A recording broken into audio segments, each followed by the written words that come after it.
નમસ્કાર દર્શક મિત્રો, આજે આપણે આપણી મહાન ગુરુકુલ પરંપરાના એક બીજા ગુરુકુલ તરફ જઈશું. હવે આપણે સાંદીપની ઋષિના ગુરુકુલ એટલે ઉજ્જૈન તરફ જઈશું અને ત્યાં પોતે જગતગુરુ કૃષ્ણ જે તે વખતે રાજકુમાર પણ હતા, પોતાના ભાઈ સાથે સાંદીપની આશ્રમના ગુરુકુલમાં ભણવા જાય છે. તો ચાલો ત્યાં સાંદીપની આશ્રમના ગુરુકુલના થોડા દ્રશ્યો નિહાળીએ.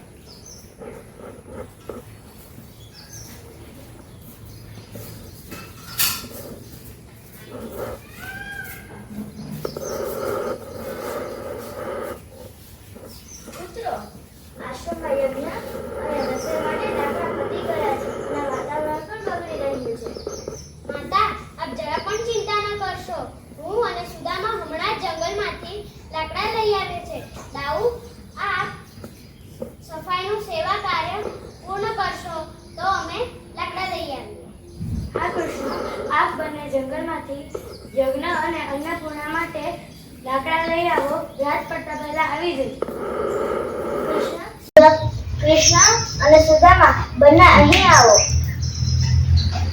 આ થોડા દણા જે તમે તમારી સાથે રાખજો અને ભૂખ લાગે ત્યારે તમે બંને મિત્રો બેસીને ખાઈ લેજો અને વહેલા પાછા આવજો. ધન્યવાદ ગુરુ માતા.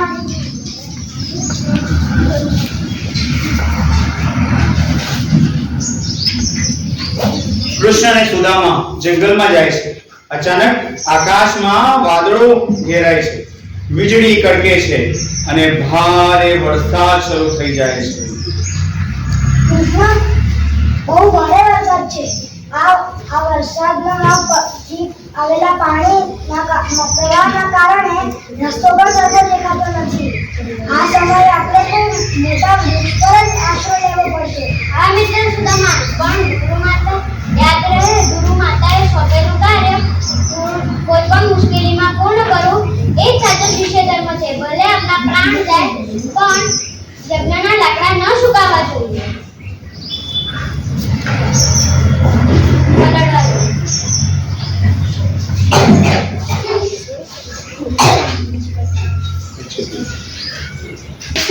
સુદામા, તમે આ કાતિલ ઠંડીમાં પલળતા રહ્યા અને લાકડાને ન પલળવા દીધા. તમારા જેવા શિષ્ય પર મને ગર્વ છે. હું તમને આશીર્વાદ આપું છું કે તમારું જ્ઞાન અને મિત્રતા સદાય અમર રહે.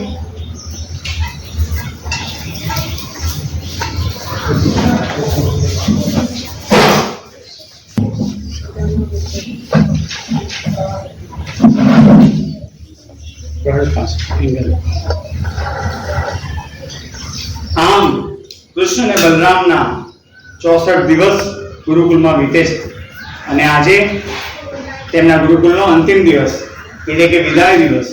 તે દિવસે તે ગુરુનો આશીર્વાદ લેવા આવ્યા છે. કૃષ્ણ, બલરામ, તમારી ગ્રહણ શક્તિ ખૂબ અદ્ભુત છે. જે શીખતા અન્ય બાળકોને 1 વર્ષ લાગ્યું તે તમને શીખતા 64 દિવસમાં 64 કલાઓ શીખી લીધી છે. વેદ ઉપનિષદનું જ્ઞાન પણ પ્રાપ્ત કરી લીધું છે. ગુરુદેવ, આ બધો જ પ્રતાપ આપના આશીર્વાદ અને માર્ગદર્શનનો જ છે. શિષ્ય ગમે તેટલો યોગ્ય હોય પણ ગુરુના તેજ અને કૃપા વિના તે કોલસ જ રહે છે. આપણે અમને હીરાની જેમ ચમકાવ્યા છે.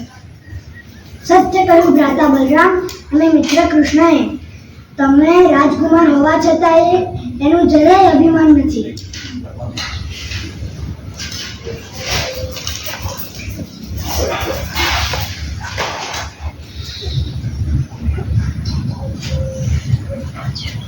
આજે ગુરુદેવ, આજે અમારું શિક્ષણ પૂર્ણ થયું. કૃપા કરીને આજ્ઞા આપો કે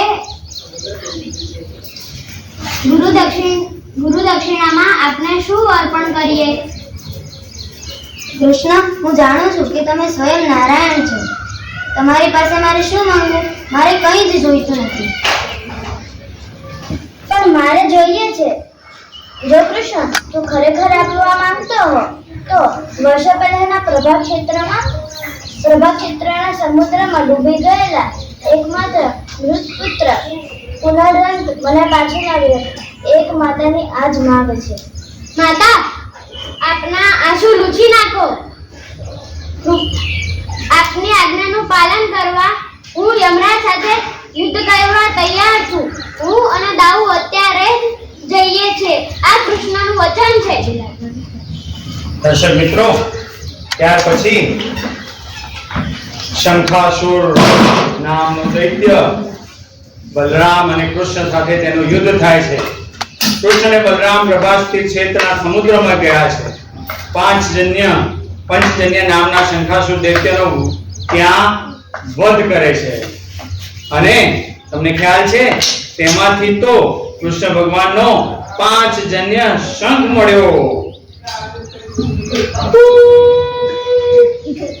ત્યારબાદ તેઓ યમલોક ગયા અને પોતાના ગુરુ પુત્રને જીવિત પાછા લાવ્યા અને લાવીને ગુરુ માતાને આપે છે.